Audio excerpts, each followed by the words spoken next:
우리는 밤 12시가 될 때까지 주님을 기다렸다. 그러나 그날은 그대로 지나갔고 우리의 실망만이 확실해졌다. 이전에 한 번도 경험치 못했던 서러움이 전신에 몰려왔다. 이 지상의 친구들을 모두 잃는다 해도 이렇게 서러울 수는 없었을 것이다. 우리는 동이 틀 때까지 울고 또 울었다.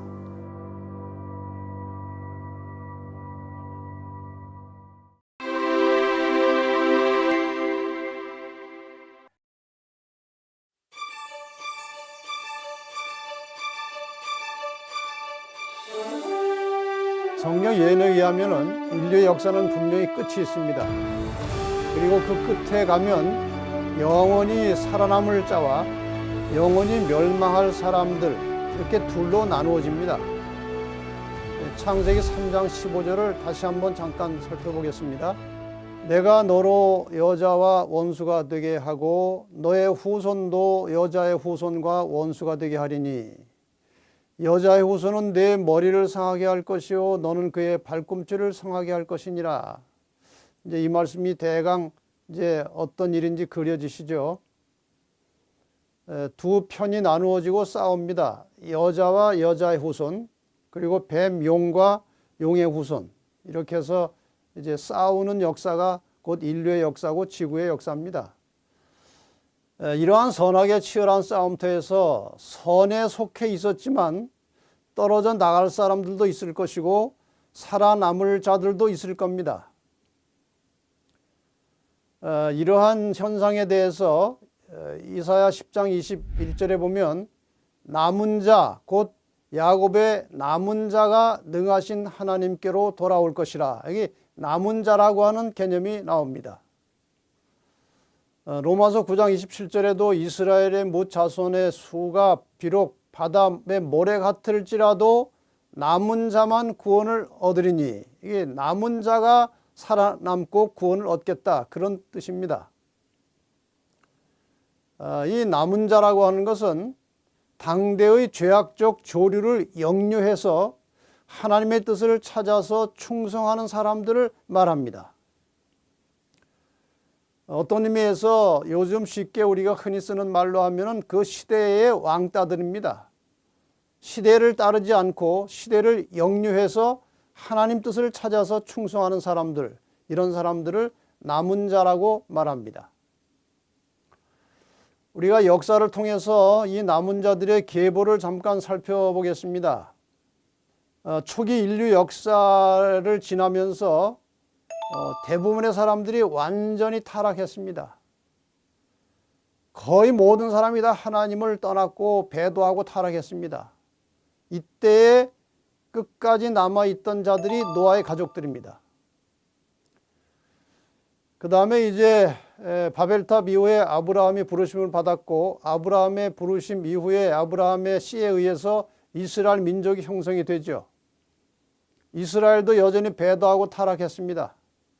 그러나 예수님께서 오셨을 때에 이 배도한 이스라엘 나라에서 끝까지 예수님을 따르고 충성하던 제자들이 있었습니다. 이들이 남은 자들이었죠. 이 제자들에 의해서 복음이 온 세상에 전파되기 시작했습니다. 얼마의 세월이 지난 후에 종교 암흑 시대가 왔습니다. 진리가 다 파묻히고 하나님의 뜻대로 사는 사람들이 드러내고 살 수 없는 그런 암흑의 시대가 온 것입니다. 이때 이 암흑을 뚫고 살아남은 자들이 종교개혁자들입니다. 이 종교개혁자들에 의해서 개신교가 열렸습니다. 그러나 개신교 역시 타락해서 세속화되어 버렸습니다. 시간이 지나면 다 그렇게 돼 가는 것이 역사에 반복된 상황입니다. 이 개신교가 타락한 이후에 남은 자손에 대해서는 계시록 12장 17절에 상당히 구체적으로 나와 있습니다. 용이 여자에게 분노하여 돌아가서 그 여자의, 그러니까 타락하고 배도한 여자의 남은 자손, 끝까지 하나님께 충성을 다하는 남은 자손, 곧 하나님의 계명을 지키며 예수의 증거를 가진 자들로 더불어 싸우려고 바다 모래 위에 섰더라.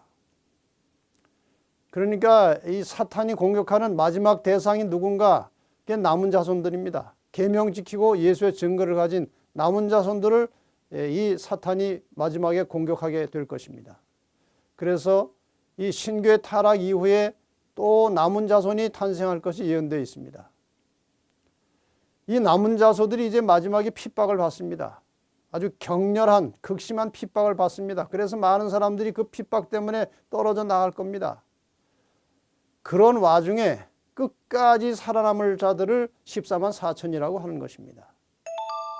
이 14만 4천이 확정이 되면, 구원받을 자들이 확정이 되면 예수께서 재림하십니다. 지금 저기에 노아의 가족, 제자들, 개혁자들, 남은 자손들, 그리고 14만 4천, 이들이 이제 하나의 남은 자들의 계보입니다. 그런데 이들의 특징이 있습니다. 이 사람들은 하나님의 말씀과 계명에 충실한 사람들이었습니다. 여러분, 진실로 마지막 남은 자손이 되려면, 14만 4천에 들어가려면 하나님의 말씀과 계명에 충실한 성도들이 되시기를 바랍니다. 그들이 결국 팬데믹 이후에 살아남을 자들입니다. 요한계시록 12장을 열면 이 창세기 3장 15절에 예고된 선악의 싸움의 현장이 나타납니다. 다시 한번 보겠습니다. 여기 창세기 3장 15절에 여자가 나오고 여자의 후손이 나오고 그 다음에 뱀, 용, 사탄이 나옵니다. 계시록 12장 2절과 4절에 보면 여자가 아이를 배어할 때 이 아이는 여자의 후손입니다. 해산하게 되면 아파서 애써 부르짖더라. 용이, 사탄이 해산하려는 여자 앞에서 그가 해산하면 그 아이를 삼키고자 하더니, 여러분 놀랍지 않습니까? 창세기 3장 15절에 등장했던 이 주인공 인물들이 계시록 12장에 그대로 나오는 것입니다. 그래서 우리가 계시록 12장을 통해서 선악의 싸움이 어떻게 진행됐는지를 분석해 볼 수 있고, 그 선악의 싸움을 잘 분석해 보면은 그 싸움이 크게 4단계로 있다는 사실을 깨닫게 됩니다. 자, 선과 악이 싸웁니다. 여자와 용이 싸우는 것이죠. 4단계의 싸움이 지금 계시록 12장에 기록이 되어 있습니다. 1단계에서는 미가엘과 용이 싸우게 되어 있습니다. 저것은 하늘에서 있었던 전쟁입니다. 용은 사탄, 루스벨입니다. 루스벨이 하늘에서 전쟁을 일으켰습니다. 그래서 결국 용과 그의 사자들이 미가엘과 그의 사자들에게 져서 쫓겨났습니다. 그 후에 창조 사역이 있었습니다. 창조되자 얼마 안 돼서 인간은 하나님의 말씀에 불순종하고 타락하게 되었습니다. 타락하자마자 하나님께서는 그들을 살려내시기 위해서 창세기 3장 15절을 선언하시고 여자의 후손 예수 그리스도를 통해서 인간을 구원하시겠다고 약속을 하십니다. 두 번째 싸움은 그 여자의 후손이 이 땅에 오셨습니다. 예수 그리스도를 사탄이 공격합니다. 태어나기 전부터 이스라엘 백성들을 공격해서 예수가 태어나지 못하도록 했습니다. 그러나 태어났습니다. 태어나자마자 헤롯을 통해서 죽이려고 했습니다. 예수님 평생 동안 쫓아다니면서 예수를 실수하게 죄짓게 만들려고 했지만 예수님께서는 아무 죄 없이 무죄하신 가운데 십자가에 돌아가심으로써 인류의 구원을 이루셨습니다. 누구든지 저를 믿으면 구원받을 수 있는 길이 다 열려진 것입니다. 이렇게 해서 두 번째 사탄과 예수의 싸움에서 예수가 승리하셨습니다. 세 번째 싸움은 예수님께서 이 땅에 남겨두시고 올라가신 교회를 세상이 공격하는 것입니다. 1단계에서는 로마 제국이 교회를 핍박했어요. 그러나 교회는 이겼습니다. 그 다음에 교회가 타락을 해가지고 타락한 로마 교회가 교회를 핍박했습니다. 이미 공부하신 대로 한때 두때 반때 1260일 1000년 이상의 기간 동안 교회가 핍박을 받았습니다. 그러나 교회는 끝까지 살아남았어요. 그러다가 1798년에 교황이 몰락했고 세 번째 싸움도 끝났습니다. 네 번째 싸움은 남은 자손을 이미 공부하셨던 교황권과 미국이 힘을 모아서 온 세상의 힘을 하나로 집결시켜서 남은 자손을 공격할 것인데 이 양편의 깃발이 있는데 하나는 일요일 깃발이고 하나는 안식일 깃발이 있습니다. 구분되는 깃발입니다. 일요일은 인간의 전통에 의한 것이고 안식일은 하나님의 계명에서 나온 것입니다. 저게 선악의 싸움의 마지막 단계입니다. 자, 그러면 이 마지막 싸움에 하나님의 편에 등장하는 이 남은 자손은 어떻게 탄생했고 그들은 어떤 사람들인가? 오늘 이 문제를 다루려고 합니다. 종교개혁 이후에 여자의 남은 자손이 탄생하는 역사적 배경을 잠깐 공부하겠습니다. 종교개혁은 이 구교, 천주교로부터 성경 중심으로 해서 이제 새로운 개신교들이 이제 막 탄생하는 그런 역사가 나옵니다. 1517년에 이 구교 천주교로부터 루터파가 갈라져 나왔습니다. 성경의 권위를 최고의 권위로 인정하고 믿음으로 구원받는다. 교회가 구원하는 것이 아니고 믿음으로 구원받는다는 주장을 펼쳤습니다. 그 다음에 1520년에 루터파로부터 개혁주의가 다시 갈라져 나왔습니다. 성서 중심, 교회 중심, 그리고 장로 제도가 만들어졌습니다. 다시 1525년에 개혁주의로부터 재침례파가 나왔습니다. 저들은 정교 분리를 주장하고 유무상통하는 교회였습니다. 다시 1534년에 개혁주의로부터 성공회가 다시 파생돼 나왔습니다. 성공회는 성경의 교리 중에서 회심과 속죄와 재림을 강조하는 그러한 신앙과 믿음을 가지고 출발했습니다. 그 다음에 다시 1560년에 개혁주의로부터 장로교가 파생돼 나왔습니다. 장로교는 하나님의 주권을 주장하고 장로 제도를 확립시켰던 그런 교회였습니다. 그 다음에 다시 1612년에 성공회로부터 침례파가 나왔습니다. 침례파는 세례가 아닌 침례를 주었고 성경이 나오는 대로 성만찬 예식을 거행했습니다. 그리고 유아세례를 부정했습니다. 다시 1787년에 성공회로부터 감리교가 나왔는데 감리교는 사랑과 성령과 성화를 강조하는 그런 교회였습니다. 여러분 저게 잘 됐습니까? 잘못됐습니까? 성경에서 진리를 찾아내는 것은 참 잘했습니다. 그런데 성경의 진리가 발견될 때마다 교파가 하나씩 새로 탄생한 것은 잘못된 것입니다. 성경은 하나이기 때문에 기독교는 하나의 교파가 나와야 하는 것입니다. 하나님의 뜻을 이루는 것은 이 모든 흩어진 진리를 하나로 모으는 것입니다.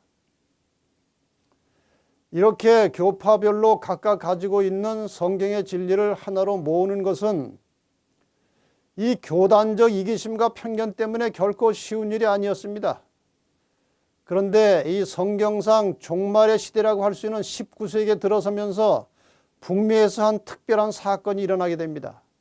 이 사건의 결과로 예수 재림에 대한 관심이 고조되었는데 그 사건에 대해서 한번 자세하게 알아보면 그 사건의 여파와 결과로 흩어진 교리들이 하나로 모아지는 역사가 나타납니다. 16세기부터 18세기는 이 개신교에 대한 구교의 박해가 매우 격렬했습니다. 이제 종교개혁이 막 한참 퍼져서 일어날 때이기 때문에 아주 박해를 많이 받았습니다. 800년대 들어서면서는 성경을 이제 많은 사람들이 볼 수 있게 되었고 비교적 자유롭게 성경 연구를 할 수 있게 되었습니다. 이때 1816년부터 1818년까지 침례교의 신도였던 윌리엄 밀러라는 사람이 성경 예언을 특히 다니엘서에 나오는 2300주야를 집중적으로 연구한 결과 1844년에 예수님이 재림하시는 것으로 확신하게 되었습니다. 이런 내용입니다. 다니엘 8장 14절에 보면 2300주야까지니 그때의 성소가 정결하게 되리라 이런 말씀이 나와요. 2300주야라는 말이 나오는데 이 2300주야라고 하는 예언은 아주 긴 기간에 대한 예언입니다. 2300주야를 예언적 기간으로 하면 2300년입니다. 그런데 2300년이 끝나면 성소가 정결하게 된다는 저 예언을 윌리엄 밀러가 해석을 했습니다. 그런데 연구를 해보니까 2300주야가 시작되는 것은 BC 457년이라는 사실을 찾아냈습니다. 계산해 보니까 BC 457년부터 2300년이 지나면은 1844년이 나옵니다. 그래서 윌리엄 밀러는 1844년에 예수님 재림하는 것을 확신했어요. 왜냐하면 성소가 정결하게 되는 것이 뭔지 잘 몰랐기 때문에 그것이 이 세상이 정결하게 되는 예수님의 재림이라고 해석을 했던 것입니다. 그래서 윌리엄 밀러는 이 사실을 이제 공부했고 주변 사람들에게 서서히 가르쳤는데, 본격적으로 윌리엄 밀러가 이 내용을 가지고 가르친 것은 1831년입니다. 이때부터 윌리엄 밀러는 아주 본격적으로 이것을 가르치면서 많은 사람들의 호응을 받았고 재림운동이 북미 지역에 확산되기 시작했습니다. 이 운동의 초기에는 재림운동이 여러 다양한 교파로부터 환영을 받았고 많은 사람들이 재림운동에 가담을 했어요. 그래서 그 당시 재림운동에 강사로 나선 사람들은 여러 교파에서 나왔습니다. 한 200명 이상의 강사들이 나와서 이 재림운동을 같이 전했는데, 감리교에서 44.3%의 강사들이 나왔고, 침례교에서 27%, 주합교에서 9%, 크리스찬교 8%, 그리고 장로교, 성공회, 화란개혁교회, 루터교회, 그리고 퀘이커 교회 등 많은 교회의 목사들이 함께 이 운동에 동참했어요. 그런데 어느 정도 시간이 지난 다음에 결국 재림운동에 적극 가담한 사람들에 대한 박해가 시작이 되었습니다. 받아들이지 않았습니다. 한 역사적 기록에 보면 온갖 반대가 있음에도 불구하고 재림운동에 대한 관심은 계속하여 증가되었다. 수십 명으로부터 수백으로 그리고 수천 명으로 회중들은 증가되었다. 여러 교회로부터 찬동자들의 수가 크게 증가되었으나 얼마 후에는 그 개심자들에 대한 반대 정신이 나타났으며 마침내는 밀러의 견해를 받아들이는 자를 징계 처분하는 일이 각 교회에서 시작되었다. 이렇게 되었습니다. 그러니까 이제 얼마 후에 무슨 현상이 벌어졌는가 하면은 밀러의 재림운동에 가담한 사람들이 각 교회로부터 출교돼서 나온 것입니다. 여러 교회에서 밀러주의자들, 재림을 강조하고 재림을 기다리는 자들을 다 출교시켰어요. 이 사람들이 다 교회에서 쫓겨나왔습니다. 저기 색깔을 잘 보시면 각각 다른 색깔이고 다른 교리와 신조를 가지고 있던 사람들이라는 뜻입니다. 이 사람들이 하나의 큰 무리가 되어서 재림운동을 했는데 시한이 되어 있었습니다. 1844년입니다. 드디어 1844년이 왔어요. 10월 20일이 됐어요. 예수님이 안 오셨습니다. 많은 사람들이 실망을 하게 되었습니다. 이 실망은 어떻게 표현할 수가 없었어요. 너무나 많은 사람들이 큰 실망을 했습니다. 저것은 승천바위라고 일컬어지는 그런 널찍한 바위인데, 예수님께서 오시겠다고 약속한, 그러니까 예수님께서 오실 것이라고 해석한 1844년 10월 22일에 많은 사람들이 저 바위에 올라가서 하늘을 바라보고 재림을 기다렸다고 했습니다. 그런데 오시지 않았어요. 그때의 상황에 대해서 한 교회사 책에 보면 우리는 밤 12시가 될 때까지 주님을 기다렸다. 그러나 그날은 그대로 지나갔고 우리의 실망만이 확실해졌다. 이전에 한 번도 경험치 못했던 서러움이 전신에 몰려왔다. 이 지상의 친구들을 모두 잃는다 해도 이렇게 서러울 수는 없었을 것이다. 우리는 동이 틀 때까지 울고 또 울었다. 이런 상황이었습니다. 이 날이 지나갔습니다. 그런데 이 대실망 이후에 이런 현상이 벌어졌습니다. 두 무리가 나눠졌어요. 하나님의 말씀에 신앙의 기초를 두지 않고 사람의 의견에 신앙의 기초를 두었던 사람들은 이때 즉시 그들의 견해를 바꿨다. 재림을 이제 버린 겁니다. 신앙을 버린 겁니다. 의지가 박약하고 겁이 많은 자들은 조롱하는 자들과 합세하여 다시는 두려워하거나 재림을 기대할 필요가 없다고 주장하였다. 이렇게 해서 다 떨어져 나갔습니다. 그러나 열성 있고 진실한 신자들은 그리스도를 위하여 모든 것을 버리고 전보다 그리스도 앞에 더욱 가까이 나갔다. 그들은 그들이 확신한 그대로 세상의 최후의 경고를 하였다. 이렇게 해서 크게 두 무리로 나눠졌습니다. 자, 이렇게 해서 대실망을 경험한 다음에 또다시 남은 자들이 형성이 됩니다. 실망을 극복하고 실망을 이기고 남은 자들이 형성되었는데 여러 교파에서 나온 사람들이 소수지만 색깔은 다양한 사람들이 함께 모이게 되는 것입니다. 그래서 1844년 재림운동 자체는 실패한 것처럼 보였지만 그 여파로 각 교파에 속해 있던 소수의 진실한 그리스도인들이 이 실망을 극복하고 편견 없이 한자리에 모이게 되었다는 겁니다. 이렇게 모이게 된 소그룹에서 성경을 진지하게 연구하고 토의한 결과 각 교파가 각각 나누어 가지고 있던 성경의 진리들을 신조들을 하나씩 검토하면서 하나로 모을 수 있게 된 것입니다. 이 과정에서 하나님의 역사가 있었고 성령의 인도하심이 있었던 것이 분명합니다. 흩어진 모든 성경의 교리와 신조들을 하나로 다 모아놓게 되었다는 것이죠. 자, 잠깐 정리하겠습니다. 1831년에 재림운동이 있었습니다. 여러 교파에서 동참했습니다. 루터파, 그 다음에 감리교, 성공회, 제7일 침례교, 장로교, 개혁주의교회, 침례파, 재침례파 이런 각기 다른 교리를 가지고 있던 여러 교파들이 재림운동으로 하나의 정신으로 뭉쳤습니다. 그러나 1844년 대실망을 경험했습니다. 그 다음에 아까 말씀드린 대로 각 교파에서 나왔지만 실망을 경험하고 마지막 남은 소수의 무리들이 성경을 깊이 연구하고 교리들을 하나씩 정리해서 모아서 탄생한 교회가 제7일 안식일 예수 재림교회입니다. 이것이 1860년에 있었던 일입니다. 제가 알고 있던 한 침례교회 목사가 이제 재림교 신앙을 어느 정도 공부하고 재림교회가 옳다는 생각을 가지고 이제 자기의 교회, 침례교회를 이제 포기하고 재림교회 신학을 다시 공부했습니다. 그분이 공부를 한참 한 1년 정도 하더니 제 사무실에 찾아왔어요.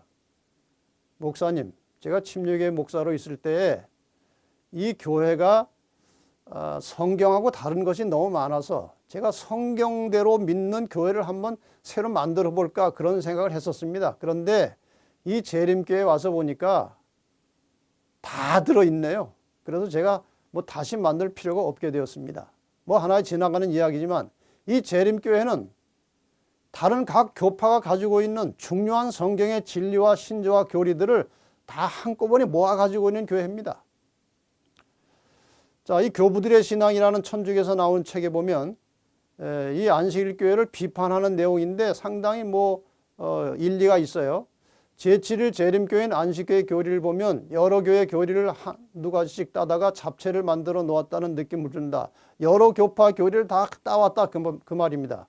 즉 가톨릭 교회에서는 구원을 위한 각 개인의 협력의 필요를, 이건 이제 조직을 말하는 것이고, 유다교에서는 토요일 안식일과 수입의 10분의 1 헌금과 돼지고기 금식 등을, 개신교로부터는 성서 유일 규범주의를, 베프티스트파 침례교회로부터는 유아세례 보존과 침례 등을, 현대 위생학에서는 담배, 커피, 차, 술의 배척 등을 따왔다.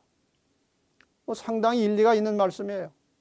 재림교회는 이와 같은 역사적 과정을 통해서 각 교파가 가지고 있던 성경의 진리를 찾아내고 발전시키고 지속적으로 연구해서 대부분의 성경 진리를 체계적으로 갖추고 있는 건전한 성경 중심의 교회로 발전되었습니다. 이 재림교회가 믿고 가르치고 있는 성경의 주요 진리들을 종합해서 잠깐 보여드리겠습니다. 이들은 믿음으로 구원 얻는 확실한 신조를 가지고 있습니다. 그 다음에 인간 구원의 기초가 된다고 할 수 있는 성소 진리에 대한 깊은 이해와 통찰을 가지고 있고, 성경의 모든 예언들을 역사적으로 매우 정확하게 해석해서 전하고 있습니다. 그 다음에 영원 불멸설이 성경에 맞지 않는 것이기 때문에 영원 멸절설을 가르치고 주장하고 있습니다. 그 다음에 모든 인간 존재의 기초가 되는 가정 문제, 그리고 건강 문제에 대해서 아주 심도 있는 가르침을 통해서 건전한 가정과 건강한 몸을 만들고 있습니다. 재림과 부활을 확실하게 믿고 있습니다. 십계명과 그 안에 들어있는 안식일을 강조하고 지키고 있습니다. 공부하셨던 세천세의 기별을 증거하고 있습니다.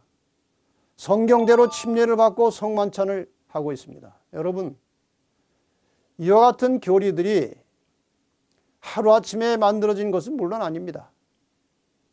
오랜 세월 동안 성경 중심으로 교회를 세우고 발전시키면서 만들어진 그야말로 성경 중심의 교리들입니다. 그래서 종교개혁자들의 사상, 오직 성경 중심, 이것이 재림교의 정신이에요.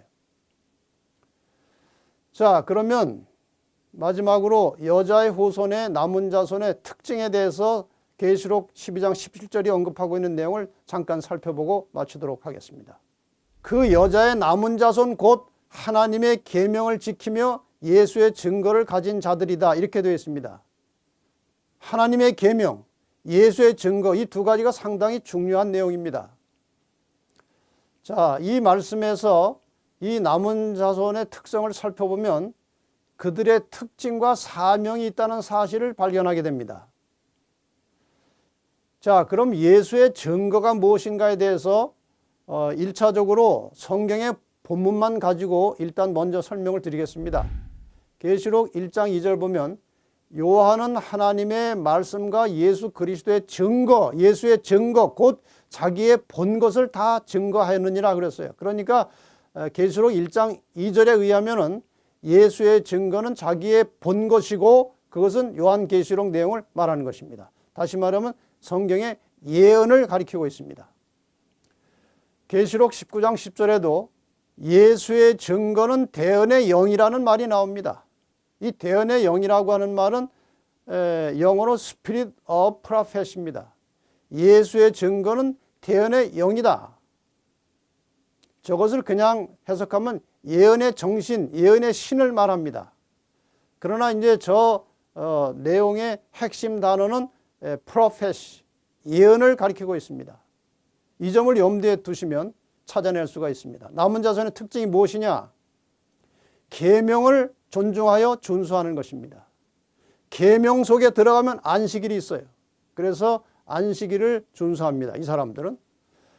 그 다음에 이 사람들은 아까 방금 공부하신 대로 예언의 진리를 열심히 전하는 사람들입니다.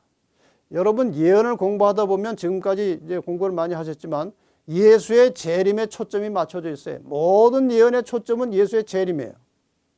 그래서 남은 자손의 이름이 무엇이냐? 저 특징과 사명을 합쳐놓은 제7일 안식일 예수 재림 교회가 이 남은 자손의 이름이에요. 여러분, 저 내용을 유심히 잘 보시기 바랍니다. 종합해서 정리하겠습니다.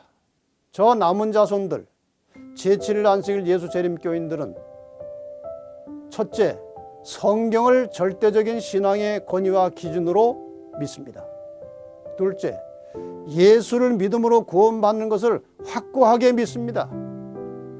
셋째, 성경의 가르침대로 세례가 아닌 침례를 받고 입교합니다.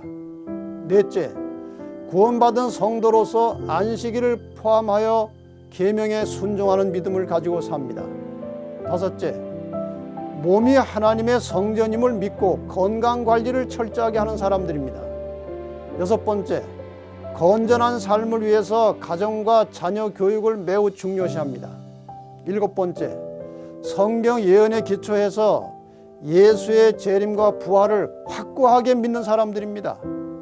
여덟 번째, 자신을 희생하여 다른 사람들 위해서 봉사하며 살아가는 것이 이 재림교회가 강조하는 매우 중요한 신조입니다. 아홉 번째, 예수의 품성을 닮아가는 성화의 과정 속에서 경건을 연습하는 사람들입니다. 열 번째, 세계 모든 교회가 하나의 조직체가 되어서 온 세상에 복음을 전파하고 있습니다. 이것이 남은 자손, 남은 교회, 제7일 안식일 예수 재림교회의 특징입니다. 사랑하는 여러분, 제7일 안식일 예수 재림교회는 이렇게 성경을 기초로 해서 성경 중심으로 세워진, 그리고 계시록 12장 17절에 예언된 여자의 남은 사손들의 모임입니다. 종종 재림교회를 이단이라고 하는 사람들도 있지만 그것은 재림교회를 잘 모르기 때문에 혹은 편견 때문에 하는 말들이고, 개신교회 지도자들 중에도 이 교회를 제대로 아는 사람들은 가장 성경적인 교회라고 말하고 있습니다. 재림교회는 모든 교리와 가르침을 성경에서 찾고 있습니다. 성경과 조화되지 않는 신조는 결코 용납하지 않고 성경에 합당한 진리는 언제라도 받을 준비가 되어 있는 그런 교회입니다. 참된 그리스도인의 신앙을 갖고자 하시는 분들은 오늘 이 시간 모든 편견을 버리고 여자의 남은 자손이 되는 길을 깊이 생각해 보시기를 바랍니다. 주님께 대한 믿음을 가지고 그분의 계명을 지키는 성도들을 데리러 주님께서 곧 오실 것입니다. 준비하고 깨어서 그분을 기다리다가 함께 맞이하시기를 바라면서 오늘 말씀을 마치겠습니다.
아버지시여, 오늘 역사의 마지막에 하나님의 남은 자손들이 어떻게 태어났고 그들이 어떤 사람들인지를 요한계시록 12장을 통해서 공부할 수 있게 해주셔서 감사합니다.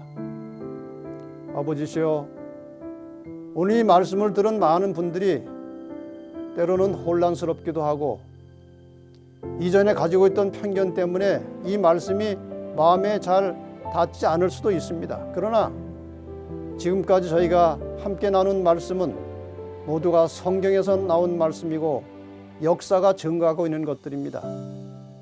하나님 아버지시여, 오늘 이 말씀을 들은 사랑하는 주님의 자녀들, 진지한 마음으로 요한계시록 12장에 나타난 남은 자손에 대하여 깊이 생각하고 선택할 수 있는 지혜와 믿음을 갖도록 도와주시옵소서. 쉽지는 않겠지만 하나님 자비를 베푸시고 성령으로 역사해 주셔서 이 마지막 시대야말로 팬데믹 이후에 주의 재림이 가까운 이 시대에 어떻게 살아남아서 구원받을 수 있을지 올바른 지혜와 선택으로 하나님의 백성이 될 수 있도록 인도하시고 축복하여 주시옵소서. 또 남은 자손으로서 살아가는 모든 성도들, 이름만 가진 자들이 아니고 말씀 그대로 하나님의 계명에 충실하게 살도록 하시고 주어진 마지막 시대의 이 예언의 말씀을 열심히 증거하고 전함으로 하나님의 자녀로서 부끄러움 없이 살다가 재림을 맞이할 수 있도록 축복해 주시기를 예수님의 이름으로 간절히 기도하옵나이다. 아멘. 다니엘 요한계시록 성경 연구에 참여하신 모든 분들을 환영합니다. 더 깊은 연구를 원하시는 분들을 위하여 성경 연구 책자를 보내드리니 아래 전화번호나 이메일로 연락해 주시기 바랍니다.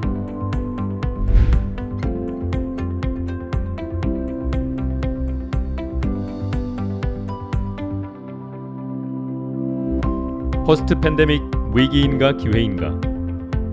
마지막 시대를 살아가는 진실한 성도들이 영원한 복음을 깨닫고 발견하기를 기도합니다.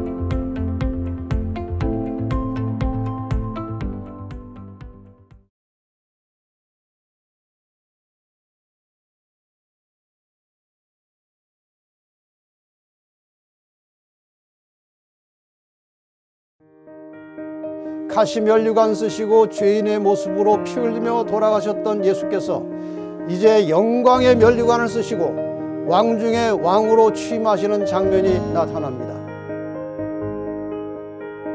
모든 눈물을 그 눈에서 씻기심에 다시 사망이 없고 애통하는 것이나 곡하는 것이나 아픈 것이 다시 있지 아니하리니 처음 것들이 다 지나갔음이로라.